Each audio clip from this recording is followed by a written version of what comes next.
ধোনির ব্যর্থতাই কি চেন্নাইয়ের হারের একমাত্র কারণ?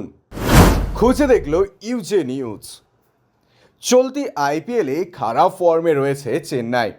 প্রথম ম্যাচে জেতার পর থেকেই হেরেই চলেছে তারা। শেষ 4টি ম্যাচে হেরেছে তারা।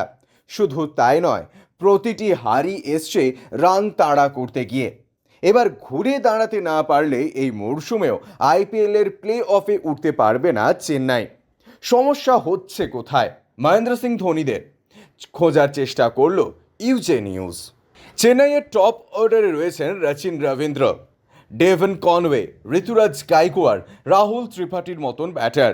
তবু শুরুটা ভালো হচ্ছে না তাঁদের। 4 জনের বেশি বিদেশি খেলানো যাবে না রচিন এবং কনওয়ের মধ্যে, তাই বাধ্য হয়ে একজনকে বেছে নিতে হচ্ছে। যেদিন দুজনে খেলছেন সেই ম্যাচেও সাফল্য আসেনি। সাফল্য পেতে গেলে যে কোনো একজনকে অন্তত 15 ওভার পর্যন্ত ক্রিজে থাকতে হবে। চলতি মরশুমে তা একবারও হয়নি।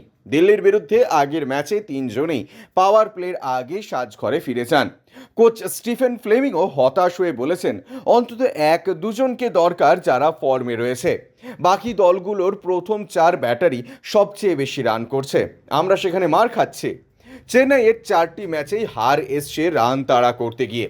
2020 সালের পর থেকে চেন্নাই কোনোদিন 180-র বেশি রান তাড়া করে জিততে পারেনি।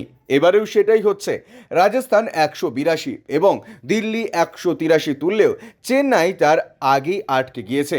ধোনি আর আগের মতো ফিনিশার নেই, তা এতদিনে স্পষ্ট, কিন্তু তার জায়গা নেওয়ার মতো কোনো ক্রিকেটার তৈরি হয়নি। ঋতুরাজ বাদে চেন্নাইয়ের কোনো ব্যাটারের স্ট্রাইক রেট 150-র ওপরে নেই। শেষ দিকে এতটাই চাপ তৈরি হচ্ছে যে সামাল দেওয়া যাচ্ছে না। প্রাক্তন ক্রিকেটার ওয়াসিম জাফর বলেছেন, শুরুতে অনেকগুলো উইকেট হারাচ্ছে ওরা। খারাপ ফর্ম, খারাপ শট নির্বাচন, নাকি দল নির্বাচনের গলদ? কোথায় সমস্যা সেটা বোঝা যাচ্ছে না। ক্রিকেটারদের মধ্যে আত্মবিশ্বাসের অভাব স্পষ্ট। ব্যুরো রিপোর্ট, ইউজে নিউজ।